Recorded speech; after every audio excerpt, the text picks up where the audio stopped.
আপনারা নিশ্চয়ই গত কতদিন ধরে সামাজিক যোগাযোগ মাধ্যম থেকে শুরু করে আন্তর্জাতিক যোগাযোগ মাধ্যম, গণমাধ্যম, সেটা হোক বিবিসি কিংবা আল জাজিরা বা আরও কোনো চ্যানেল, দেখেছেন কিভাবে আমাদের সন্তানদের উপর গুলি চলেছে।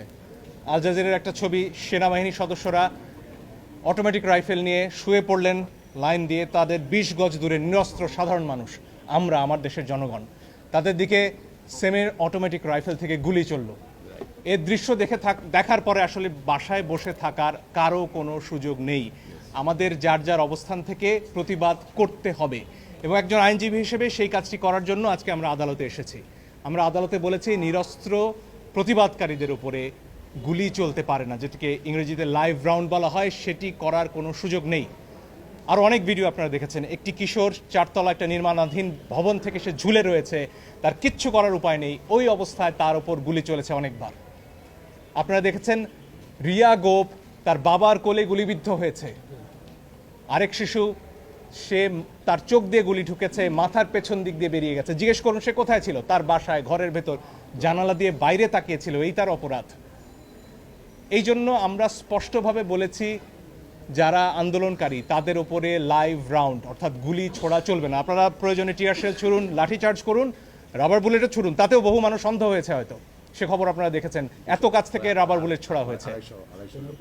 ফলে এই বিষয়গুলো সামনে আসতে হবে। আমার নিজের অভিজ্ঞতা আমি বলতে পারি, আমি ধানমন্ডিতে যখন হাঁটছিলাম আমার দিকে 2 রাউন্ড গুলি করা হয়েছে। তাদের পোশাক পরনে ছিল না, আমি জানি না তারা কারা, পিস্তল থেকে গুলি হয়েছে, কারণ আমার হাতে ক্যামেরা ছিল, কোনো প্রমাণ তারা রাখবেন না, কিন্তু প্রমাণ ধ্বংস হয় না আজকের দুনিয়ায়, প্রমাণ পৌঁছে যায়। আরেকটি দাবি আমরা করেছি পরিষ্কারভাবে, ছাত্ররা সারা বাংলাদেশ থেকে আজকে বলেছেন যে 6 জনকে ডিবি অফিসে রাখা হয়েছে, তারা সেখানে বন্দী। তারা স্পষ্টতই ছাত্ররা বলেছেন কালকে ডিবি অফিস থেকে বা যেখান থেকেই হোক যে ভিডিও প্রকাশ করা হচ্ছে, সেই ভিডিওতে যে কথা বলা হয়েছে সেটি অস্ত্রের মুখে হয়েছে, ছাত্ররা সেটি বলেছেন। এবং এই ধরনের আন্দোলন প্রত্যাহারের দাবি ছাত্ররা মানেন না, তারা সেটি বলেছেন। আইনজীবী হিসেবে আমার কথা হচ্ছে, যখন গোয়েন্দা প্রধান বলেন যে নিরাপত্তার প্রয়োজনে তাদেরকে তিনি নিয়ে এসেছেন এবং সেখানে তাদের খাবার দাবার করার ছবিও, খাওয়া দাওয়া করার ছবিও প্রচার করা হয়, তখন আমার কথা হচ্ছে হাসপাতাল থেকে একজন মানুষকে, একজন নাগরিককে কিভাবে তুলে নেওয়া হয়, কোন আইনে, আদালতে আমরা এই প্রশ্ন করেছি। আপনারা নাইমের ক্ষতবিক্ষত শরীর দেখেছেন, তার গায়ে পিটিয়ে কি অবস্থা করা হয়েছে পত্রিকায় এসেছে। আমি জানি অনেক ইলেকট্রনিক গণমাধ্যম দেখাতে পারেননি সেটি, কিন্তু পত্রিকায় এসে ছবি আমরা দেখেছি। সেই নাহিদ কে যখন নিয়ে যাওয়া হয় তখন এটা বিশ্বাস করার কোনো কারণ নেই যে তাকে সেখানে আপ্যায়ন করার জন্য নেওয়া হয়েছে। ফলে আমরা আদালতে বলেছি এই 6 জনকে অবশ্যই আদালতের সামনে আনতে হবে এবং তাদের কাছ থেকে জানতে হবে যে তাদেরকে কি আটকে রাখা হয়েছে নাকি তারা স্বেচ্ছায় ডিবি অফিসে বেড়াতে গেছেন।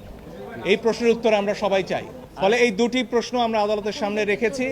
আদালত সরকার পক্ষকেও শুনেছেন, সেখানে অ্যাডিশনাল অ্যাটর্নি জেনারেল ছিলেন এবং যদিও রুল ইস্যু হওয়ার আগে শোনা যায় কিনা সেটা নিয়ে হয়তো স্যার আপা বলবেন, কিন্তু আগামীকালকে এই বিষয়ে আদেশ দেবেন এবং কালকেও আসলে শুনানি করার এবং আমাদের তরফ থেকে প্রমাণ উপস্থাপনের সুযোগ আদালত দিচ্ছেন। ফলে এই দুটো দাবি নিয়ে আমরা গিয়েছি।